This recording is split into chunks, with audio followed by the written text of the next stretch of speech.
This is Hannibal back here from the HannibalTV.com. Tons of news on this post backlash event Sunday. Apparently, the Wyatt 6 has been revealed through various WWE codes. They did a campaign similar to this White Rabbit campaign that people liked, and PW Insider has looked up the meaning of the codes and found that the people involved consist of Bo Dallas, Dexter Loomis, Joe Gracie, Eric Rowan, and Nikki Cross.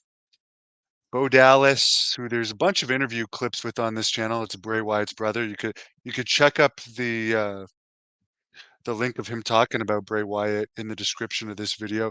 He seems like a nice guy. Very, very cheesy gimmick, but people seem to like it. The same people that like the Bray Wyatt gimmick like the Uncle Howdy gimmick.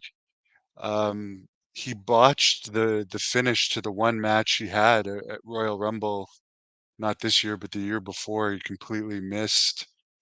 So as far and he did wrestle in WWE before and didn't get over. And he's done nothing notable since other than the Uncle Howdy gimmick. Obviously, they're gonna with the death of Bray Wyatt and everything, people are gonna give it another chance. Let's look at some of the other people. Dexter Loomis, supposedly he hasn't really been used in about a year. Joe Gacy, never heard of him. Eric Rowan, he's pretty much done almost nothing since WWE. I like him. I was surprised AEW they only used him for that Brody Lee tribute show with all I think AEW really doesn't like big wrestlers. Because Eric Rowan, I mean, I don't know why he wasn't used in AEW, and apparently Nikki Cross with that had that horrible superhero gimmick is going to be involved in this stable. Matt Hardy had hinted he wanted to be involved in the stable, but he's been appearing in TNA recently. TNA has some sort of connection with Endeavor as they stream their pay-per-views on Endeavor streaming services, but I mean, I would rather see Matt Hardy in this group, for instance, than Nikki Cross, Dexter Loomis, or Joe Gracie. I know you got to have Bo Dallas in there because he's the brother. Who knows if he'll be Uncle Howdy again? It's unknown if any of these people will have the same gimmicks. Although it seems like the Uncle Howdy botch is long forgotten.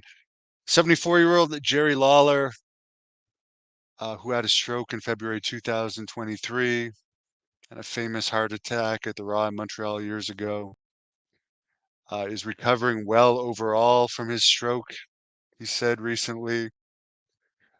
He needs a knee replacement, and he's still having some minor difficulties, but things are coming around. I have seen some videos of him doing Memphis-related news interviews lately, and he looks healthy. I've met him a bunch of times, as I said in one of my recent.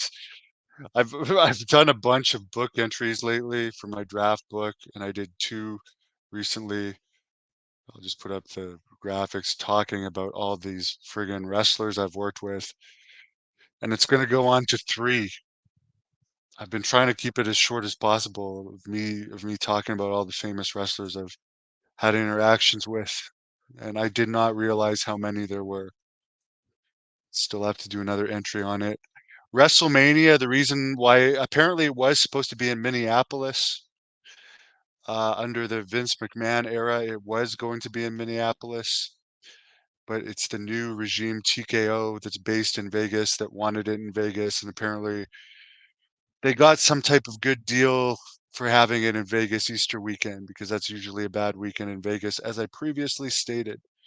So the TKO management, according to reports, did not want WrestleMania in Minnesota. However, they're open to having another um, WWE premium live event in Minnesota. So there you go. Please give this video a thumbs up.